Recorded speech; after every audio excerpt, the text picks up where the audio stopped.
حضرت ابو درداء رضی اللہ تعالی عنہ سے روایت ہے کہ حضور اقدس صلی اللہ علیہ وآلہ وسلم نے فرمایا، جس مرنے والے کے پاس اس سورت کی تلاوت کی جاتی ہے اللہ پاک اس پر اس کی روح قبض کرنے میں نرمی فرماتا ہے اور اس کی مغفرت ہو جائے گی، اور جس نے کھانے کے وقت اس کے کم ہونے کی حالت میں تلاوت کی تو وہ اسے کفایت کرے گا۔ کسی عورت کے پاس اس کے بچے کی ولادت کی تنگی پر اس سورہ مبارکہ کی تلاوت کی جائے تو اس پر آسانی ہوگی، اور جس نے اس سورت کی 11 مرتبہ تلاوت کی گویا اس نے 11 مرتبہ قرآن پاک کی تلاوت کی۔ وہ بابرکت و مقدس سورت مبارکہ یہ ہے۔ بسم اللہ الرحمن الرحیم۔ السلام علیکم ورحمۃ اللہ۔ محترم ناظرین، حضرت عیسیٰ علیہ السلام کے پاس ایک پیالہ تھا جس میں آپ کھانا کھایا کرتے تھے، اور وہ پیالہ کبھی کھانے سے خالی نہیں ہوتا تھا۔ کسی نے بادشاہ کو اس کی اطلاع دے دی تو اس نے آپ کو دربار میں طلب کر کے پوچھا کہ آپ کون ہیں؟ تو آپ علیہ السلام نے فرمایا کہ میں عیسیٰ بن مریم خدا کا بندہ اور اس کا رسول ہوں۔ وہ بادشاہ آپ کی ذات اور آپ کے معجزات سے متاثر ہو کر آپ پر ایمان لایا اور سلطنت کا تخت و تاج چھوڑ کر اپنے تمام اقارب کے ساتھ آپ کی خدمت میں رہنے لگا۔ ایک دن مچھیروں کی جماعت تھی جو مچھلیوں کا شکار کیا کرتے تھے۔ حضرت عیسیٰ علیہ السلام ان لوگوں کے پاس تشریف لے گئے اور فرمایا کہ تم لوگ مچھلیوں کا شکار کرتے ہو، اگر تم لوگ میری پیروی کرنے پر کمر بستہ ہو جاؤ، تم لوگ آدمیوں کا شکار کر کے ان کو حیات جاودانی سے سرفراز کرنے لگو گے۔ ان لوگوں نے آپ سے معجزہ طلب کیا تو اس وقت شمعون نامی مچھلی کے شکاری نے دریا میں جال ڈال رکھا تھا، اور مگر ساری رات گزر جانے کے باوجود ایک مچھلی بھی جال میں نہیں آئی تھی۔ آپ علیہ السلام نے فرمایا کہ اب تم جال دریا میں ڈالو۔ چنانچہ جیسے ہی اس نے جال کو دریا میں ڈالا، لمحہ بھر میں اتنی مچھلیاں جال میں پھنس گئیں کہ جال کو کشتی والے نہیں اٹھا سکے۔ چنانچہ 2 کشتیوں کی مدد سے جال اٹھایا گیا اور دونوں کشتیاں مچھلیوں سے بھر گئیں۔ یہ معجزہ دیکھ کر دونوں کشتی والے، جن کی تعداد 12 تھی، سب نے سب کلمہ پڑھ کر مسلمان ہو گئے۔ انہی لوگوں کا لقب حواری مشہور ہو گیا۔ محترم ناظرین، وہلا یہ حضرت نوح علیہ السلام کی بیوی تھی۔ اس کو ایک نبی برحق کی زوجیت کا شرف حاصل ہوا، اور برسوں یہ اللہ تعالیٰ کے نبی علیہ السلام کی صحبت سے سرفراز رہی، مگر اس کی بد نصیبی قابل عبرت ہے کہ اس کو ایمان نصیب نہیں ہوا، بلکہ یہ حضرت نوح علیہ السلام کی دشمنی اور توہین و بے ادبی کے سبب سے بے ایمان ہو کر مر گئی اور جہنم میں داخل ہوئی۔ یہ ہمیشہ اپنی قوم میں جھوٹا پروپیگنڈا کرتی رہتی تھی کہ حضرت نوح علیہ السلام مجنون اور پاگل ہیں، لہٰذا ان کی کوئی بات نہ مانو۔ محترم ناظرین، ویلا یہ حضرت لوط علیہ السلام کی بیوی تھی۔ یہ بھی اللہ تعالیٰ کے ایک جلیل القدر نبی علیہ السلام کی زوجیت و صحبت سے برسوں سرفراز رہی، مگر اس کے سر پر بد نصیبی کا ایسا شیطان سوار تھا کہ سچے دل سے کبھی ایمان نہیں لائی، بلکہ عمر بھر منافقہ رہی اور اپنے نفاق کو چھپاتی رہی۔ جب قوم لوط پر عذاب آیا اور پتھروں کی بارش ہونے لگی، اس وقت حضرت لوط علیہ السلام اپنے گھر والوں اور مؤمنین کو ساتھ لے کر بستی سے باہر چلے گئے تھے۔ ویلا بھی آپ کے ساتھ تھی۔ آپ نے فرما دیا تھا کہ کوئی شخص بستی کی طرف نہ دیکھے، ورنہ وہ بھی عذاب میں مبتلا ہو جائے گا۔ چنانچہ آپ کے ساتھ والوں میں سے کسی نے بھی بستی کی طرف نہیں دیکھا اور سب عذاب سے محفوظ رہے، لیکن ویلا چونکہ منافقہ تھی، اس نے حضرت لوط علیہ السلام کے فرمان کو ٹھکرا کر بستی کی طرف دیکھ لیا اور شہر کو الٹ پلٹ ہوتے دیکھ کر چلانے لگی، ہائے رے میری قوم! یہ زبان سے نکلتے ہی ناگہاں عذاب کا ایک پتھر اس کو بھی لگا اور یہ بھی ہلاک ہو کر جہنم رسید ہو گئی۔ محترم ناظرین، آسیہ بنت مزاحم رضی اللہ تعالی عنہا یہ فرعون کی بیوی ہیں۔ فرعون تو حضرت موسیٰ علیہ السلام کا بدترین دشمن تھا، لیکن حضرت آسیہ رضی اللہ تعالی عنہا نے جب جادوگروں کو حضرت موسیٰ علیہ السلام کے مقابلہ میں مغلوب ہوتے دیکھا تو فوراً ان کے دل میں ایمان کا نور چمک اٹھا اور وہ ایمان لے آئیں۔ جب فرعون کو خبر ہوئی تو اس ظالم نے ان کو بڑے بڑے عذاب دیے اور بہت زیادہ زد و کوب کے بعد جو میخا کر دیا، یعنی 4 کھوٹیاں گاڑ کر حضرت آسیہ رضی اللہ تعالی عنہا کے چاروں ہاتھوں پیروں میں لوہے کی میخیں ٹھونک کر چاروں کھونٹوں میں اس طرح جکڑ دیا کہ وہ ہل بھی نہیں سکتی تھیں، اور بھاری پتھر سینہ پر رکھ کر دھوپ کی تپش میں ڈال دیا اور دانا پانی بھی بند کر دیا۔ لیکن ان مصائب و شدائد کے باوجود وہ اپنے ایمان پر قائم و دائم رہیں اور فرعون کے کفر سے خدا تعالی کی پناہ اور جنت کی دعائیں مانگتی رہی، اور اسی حالت میں ان کا خاتمہ بالخیر ہو گیا اور وہ جنت میں داخل ہو گئیں، اور ابن کیسان کا قول ہے کہ وہ زندہ ہی اٹھا کر جنت میں پہنچا دی دی گئی۔ محترم ناظرین، چوتھی عورت یہ تھی حضرت مریم بنت عمران رضی اللہ تعالی عنہا۔ یہ حضرت عیسیٰ علیہ السلام کی والدہ ہیں۔ چونکہ حضرت عیسیٰ علیہ السلام ان کے شکم سے بغیر باپ کے پیدا ہوئے، اس لیے ان کی قوم نے تان اور بدگوئیوں سے ان کو بڑی بڑی ایذائیں پہنچائیں، مگر یہ صابر رہ کر اتنے بڑے بڑے مراتب و درجات سے سرفراز ہوئیں کہ خداوند قدوس نے قرآن مجید میں ان کی مدح و ثنا کا بار بار خطبہ ارشاد فرمایا۔ ان چاروں عورتوں کے بارے میں قرآن مجید نے سورہ تحریم میں فرمایا، جس کا ترجمہ یہ ہے: اللہ تعالیٰ کافروں کی مثال دیتا ہے جیسے حضرت نوح علیہ السلام کی عورت وہلا اور حضرت لوط علیہ السلام کی عورت وائلا۔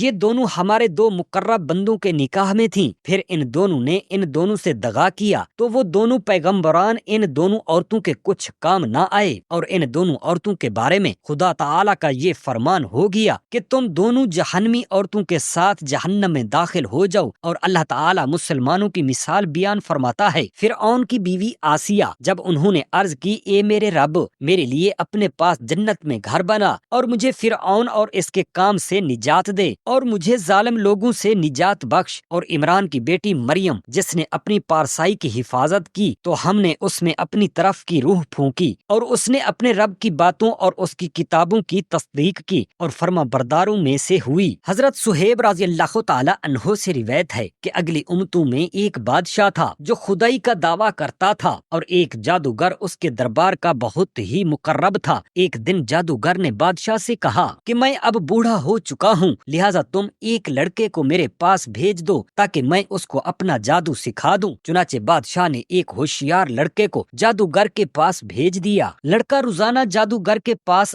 آنے جانے لگا، لیکن راستہ میں ایک ایماندار راہب رہتا تھا۔ لڑکا ایک دن اس راہب کے پاس بیٹھا تو اس کی باتیں لڑکے کو بہت پسند آ گئیں۔ چنانچہ لڑکا جادوگر کے پاس آنے جانے میں روزانہ راہب کے پاس بیٹھنے لگا۔ ایک دن لڑکے نے دیکھا کہ ایک دن بڑا اور مہیب جانور کھڑا انسانوں کا راستہ روکے ہوئے ہے۔ لڑکے نے یہ منظر دیکھ کر اپنے دل میں کہا کہ آج یہ ظاہر ہو جائے گا کہ جادوگر افضل ہے یا راہب۔ چنانچہ لڑکے نے ایک پتھر اٹھا کر یہ دعا مانگی کہ یا اللہ تعالی، اگر تیرے دربار میں یہ راہب جادوگر سے زیادہ مقبول و محبوب ہو تو اس جانور کو اسی پتھر سے منقول فرما دے۔ یہ دعا کر کے لڑکے نے جانور کو اس پتھر سے مار دیا تو یہ بہت بڑا جانور ایک چھوٹے سے پتھر سے قتل ہو کر مر گیا اور لوگوں کا راستہ کھل گیا۔ لڑکے نے راہب سے یہ پورا واقعہ بیان کیا تو راہب نے کہا کہ اے لڑکے، خدا تعالیٰ کے دربار میں تیرا مرتبہ بلند ہو گیا ہے، لہٰذا اب تو ان قریب امتحان میں ڈالا جائے گا، اسی لیے کسی کو میرا پتہ نہ بتانا اور امتحان کے وقت صبر کرنا۔ اس کے بعد یہ لڑکا اس قدر صاحب کرامت ہو گیا کہ اس کی دعاؤں سے مادر زاد اندھے اور کوڑھی شفا پانے لگے۔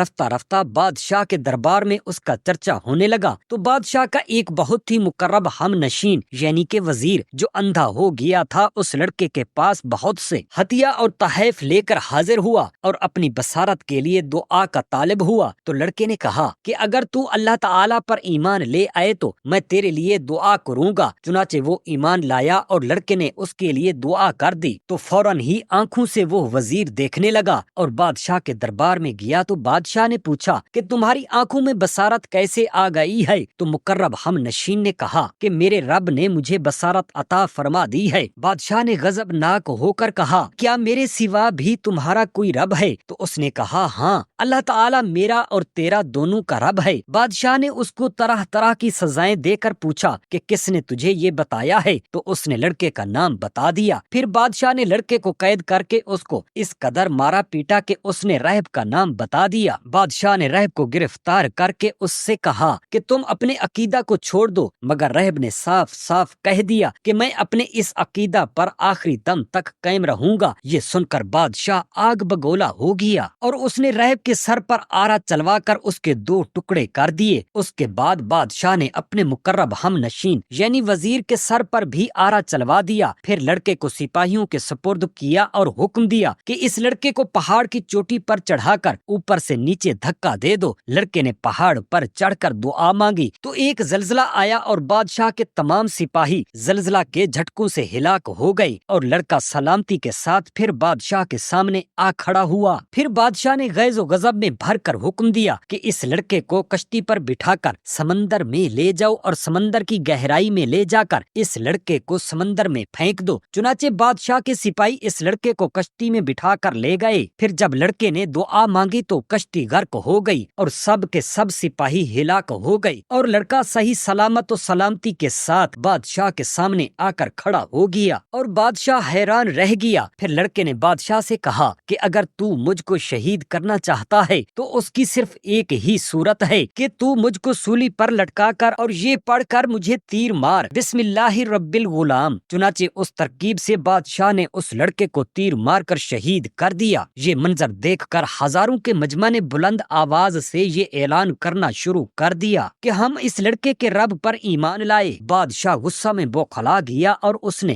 گڑھا کھدوا کر اس میں آگ جلوائی۔ جب آگ کے شعلے خوب بلند ہونے لگے تو اس نے ایمانداروں کو پکڑوا کر اس آگ میں ڈالنا شروع کر دیا، یہاں تک کہ 77 مومنین کو اس بادشاہ نے آگ میں جلا ڈالا۔ آخر میں ایک ایمان والی عورت اپنے بچے کو گود میں لیے ہوئے آئی، اور جب بادشاہ نے اس کو آگ میں ڈالنے کا ارادہ کیا تو وہ عورت تھوڑی سی گھبرائی، تو اس کے دودھ پیتے بچے نے کہا کہ اے میری ماں صبر کر، تو حق پر ہے۔ بچے کی آواز سن کر اس کی ماں کا جذبہ ایمانی ایسا بیدار ہوا کہ وہ مطمئن ہو گئی۔ پھر ظالم بادشاہ نے اس مومنہ کو اس کے بچے کے ساتھ آگ میں پھینک دیا۔ بادشاہ اور اس کے ساتھی خندق کے کنارے مومنین کے آگ میں جلنے کا منظر کرسیوں پر بیٹھ کر دیکھ رہے تھے اور اپنی کامیابی پر خوشی منا رہے تھے، اور کہے لگا رہے تھے کہ ایک دم قہر الہی نے ظالموں کو اپنی گرفت میں لے لیا، اور وہ اس طرح خندق کی آگ کے شعلے اس قدر بھڑک کر بلند ہوئے کہ بادشاہ اور اس کے ساتھیوں کو آگ نے اپنی لپیٹ میں لے لیا، اور سب کے سب منافق لمحہ بھر میں جل کر راکھ کا ڈھیر ہو گئے، اور باقی تمام دوسرے مومنین کو اللہ تعالی نے کافر اور ظالم کے شر سے بچا لیا۔ ام المؤمنین حضرت عائشہ صدیقہ رضی اللہ تعالی عنہا فرماتی ہیں کہ ایام حیض میں پانی پیتی، پھر حضور اقدس صلی اللہ علیہ وآلہ وسلم کو دیتی تو جس جگہ میرا منہ لگا ہوتا